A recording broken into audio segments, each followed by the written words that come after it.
Assalamualaikum warahmatullahi wabarakatuh. Nama saya Gugun Yudiana dengan NIM 20.18172 dan di sini saya akan mempresentasikan hasil proyek akhir dari mata kuliah Deep Learning dengan judul Sistem Klasifikasi Gambar Sepatu menggunakan CNN dengan pendekatan Transfer Learning. Lanjut langsung saja. Masuk ke bagian pertama, yaitu persiapan environment, yang mana pertama itu install library yang diperlukan seperti Kaggle Hub, TensorFlow, Matplotlib, Seaborn. Lalu di sini ada Kaggle Hub, ada OS, ada NumPy, Matplotlib, Seaborn. Lalu ada TensorFlow keras, ada image data generator, ada MobileNet V2, ada preprocessing input, ada callback dan Adam. Lanjut ke bagian 2, itu download dataset, yang mana download ini untuk dataset download ini untuk mendownload dataset dari Kaggle. Parameternya itu adalah source classification dataset 13K image, dan variable path ini berisi local folder dataset. Lanjut ke eksplorasi struktur folder, yang mana OS Vault itu untuk menjelajahi semua folder dan file secara rekursif.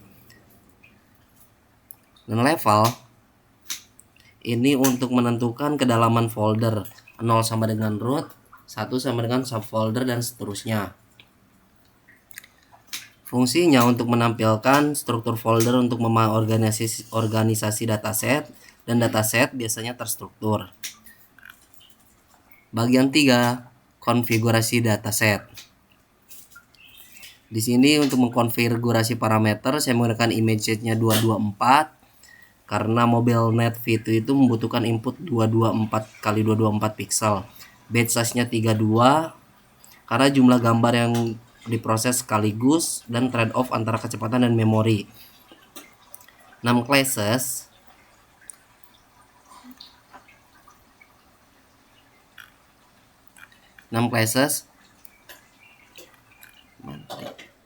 Di sini saya menggunakan 5 dan EPOS 30 dan SID 42. Mengapa SID 42? SID 42 ini untuk reproduksibilitas hasil karena angka 42 ini adalah angka populer untuk SID.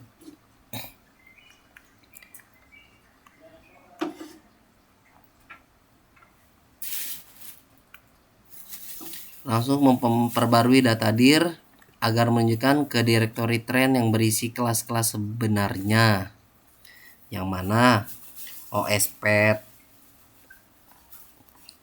OS dir,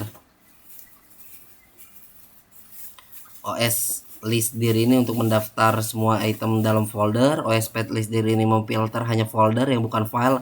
Lalu ada sorter mengurutkan untuk konsistensi dan mendapatkan nama kelas secara otomatis dari struktur folder dataset.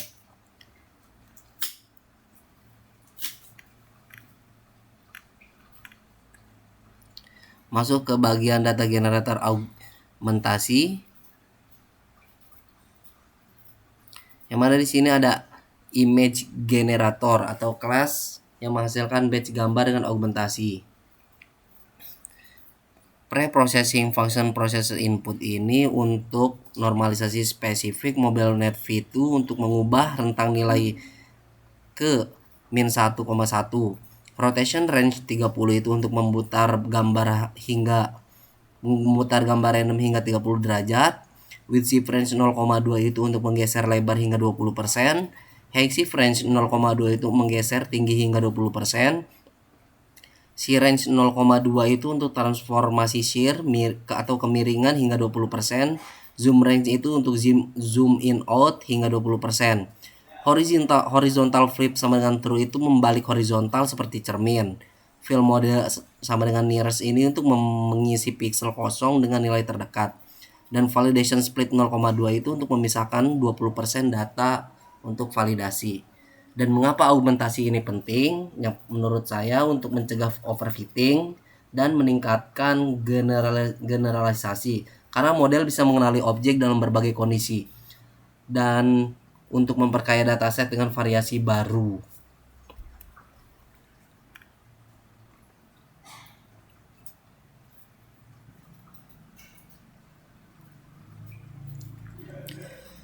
Masuk ke flow from directory.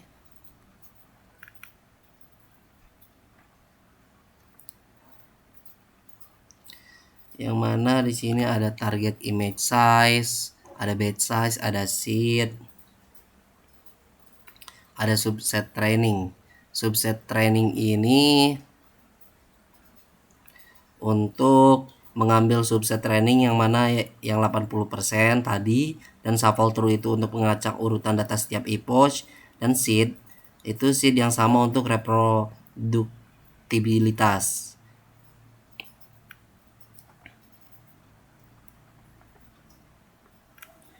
Masuk ke bagian 5 yaitu visualisasi sampel gambar.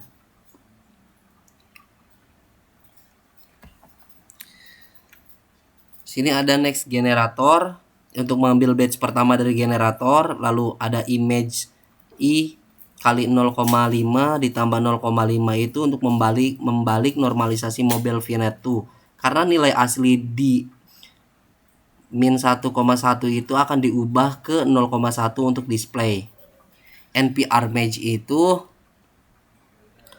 untuk mengambil NPR Match yang mana dalam kurung label ke I itu untuk mengambil indeks kelas dari one hot coding PLT subload 3,4, I plus 1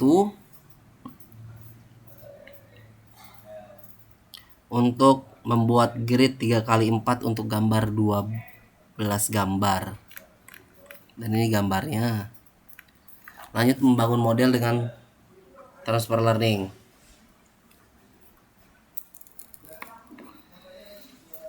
Di sini saya menggunakan MobileNet V2 yang mana Wake ImageNet ini untuk menggunakan bobot pre-train dari image 1,4 juta gambar, include top files, itu tidak menyertakan layer klasifikasi terakhir atau fully connected layer, dan input shape 224 itu untuk input RGB dengan ukuran 224 x 224. Kenapa MobileNet V2? Karena menurut saya ringan, hanya 14 MB, lalu cepat dalam inferensi, dan akurasi kompetensinya itu akurasinya itu kompetitif meskipun ukuran kecil, dan cocok untuk development di mobile atau web. Langsung ke phrase base model.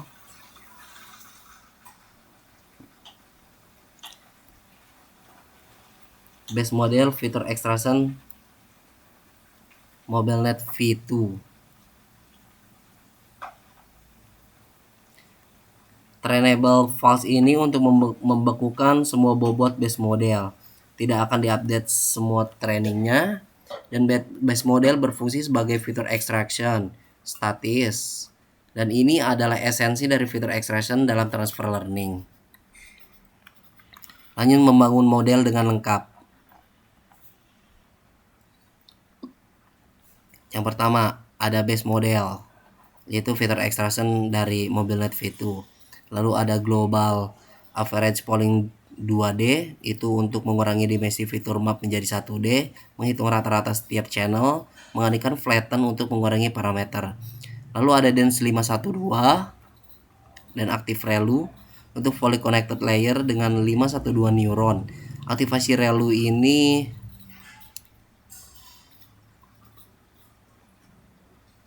lalu ada batch normalization untuk menormalisasi output layer sebelumnya dan mempercepat training dan meningkatkan stabilitas. Ada dropout 0,3 untuk mematikan 30% neuron secara random dan mencegah overfitting. Dense 256 activated sama dengan ReLU itu layer kedua dengan 256 neuron. Lalu ada dense num classes activation softmax, itu untuk output layer dengan jumlah neuron sama dengan jumlah kelas. Softmax menghasilkan probabilitas yang mana totalnya itu adalah 1. Lalu compile model. Penjelasan adalah ada untuk optimizer Adam learning rate 0,001 ini, yaitu optimizer adaptif dengan learning rate 0,001 yang mana ini adalah defaultnya optimizer Adam. Lalu ada loss kategori cross Centropy itu untuk loss function untuk multi-class classification, dan matrik akurasi untuk mengukur akurasi selama training. Tampilkan summary model. Model summary ini untuk menampilkan arsitektur, jumlah parameter, dan parameter trainable. Dan plot model itu untuk membuat diagram visual arsitektur model, yang mana ini modelnya, visualisasi modelnya. Ada batch node, ada modelnya seperti ini. Lalu masuk ke bagian 7, callback untuk training. Yang pertama ada early stopping. Early stopping, monitor file akurasi ini untuk memantau akurasi validasi. Ada patient sama dengan 7 untuk tunggu 7 epoch tanpa peningkatan sebelum berhenti.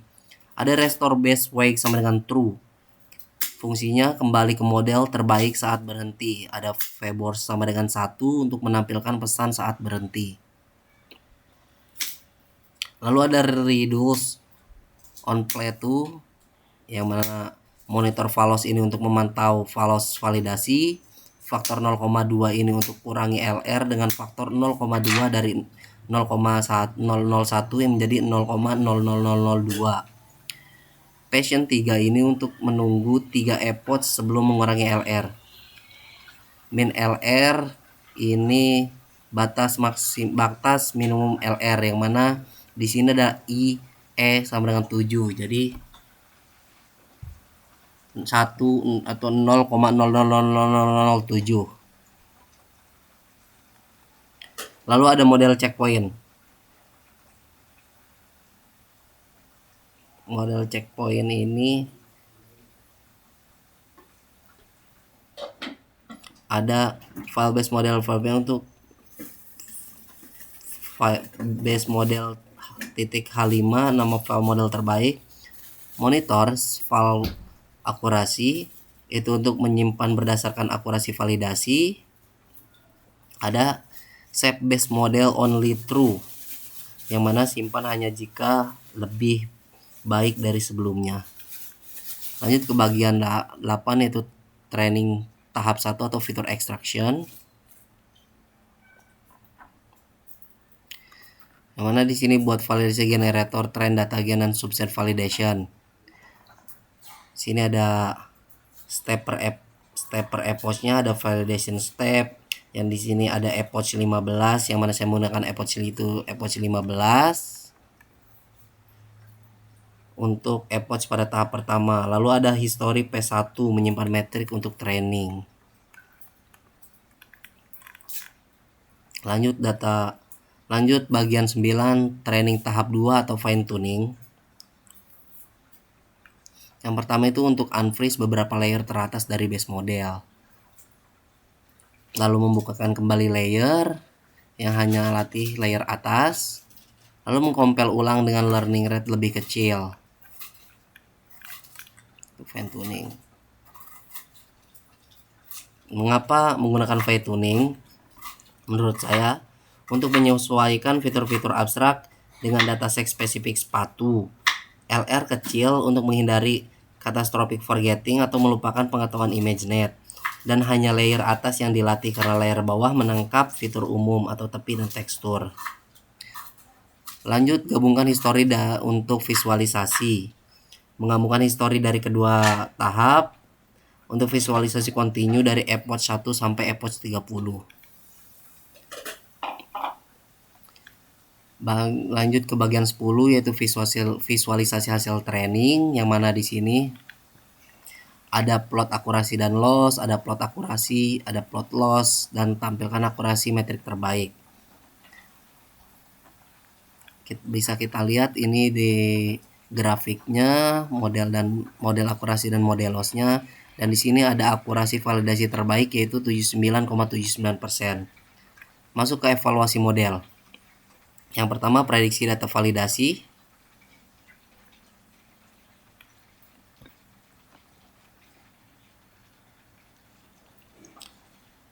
Nih untuk file generation.reset ini untuk reset generator awal.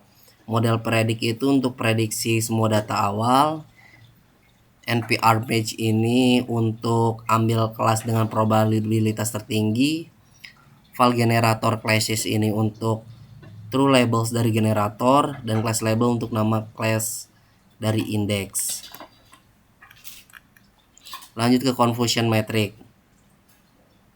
Confusion metric adalah tabel yang menunjukkan kesalahan klasifikasi, yang mana kita bisa lihat dari sini. Kita bisa jelaskan diagonal itu artinya prediksi benar, off diagonal itu artinya salah, and sama dengan true itu untuk tampilkan angka di setiap sel. Si map sama dengan blue itu warna biru, atau semakin gelap itu semakin tinggi, membantu mengidentifikasi kelas mana yang salah. Lanjut ke prediksi gambar baru. Yang pertama, load dan processing. Load image itu untuk load gambar dari page resize ke 224x224. IMG to array untuk konversi ke NumPy array. NP expand dims untuk tambahkan batch dimension dari 224,224,3 ke 1,224,224,3. Preprocessing input. Preprocessing input untuk normalisasi untuk model VNet2. Model predict atau prediksi ini untuk dapatkan probabilitas. NP array match prediction ini untuk ngambil kelas dengan probabilitas tertinggi. NP max prediction itu dapatkan nilai confidence, lalu menampilkan hasilnya. Lanjut ke simpan dan load model, yang mana model ini di save dalam model.h5, yang mana simpan model dalam format HDF5. Lalu model diekspor, save model export. Save model itu untuk simpan model dalam format save model untuk deployment TensorFlow serving. Kedua format bisa di-load untuk kembali diprediksi. Lanjut ke bagian 14, yaitu bagian terakhir, deployment dengan Gradio. Yang mana Gradio ini adalah library untuk membuat UI machine learning dengan cepat. Fungsi untuk klasifikasi melalui Gradio ini sama saja dengan preprocessing, prediksi, dan return. Dan fungsi ini menerima input gambar langsung, bukan patch, dan mengembalikan dictionary dengan kelas dengan confidence. FN classification ini fungsi yang akan dipanggil. Input GR image ini untuk input berupa gambar, output GR-nya ini untuk output berupa label dengan probabilitas. Dan share true ini untuk membuat link publikasi bisa diakses dari luar. Dan ini klasifikasi jenis sepatunya, kita bisa mengunggah di sini dan akan memunculkan output klasifikasinya di sini. Sekian dari saya, kurang lebihnya mohon maaf. Terima kasih. Assalamualaikum warahmatullahi wabarakatuh.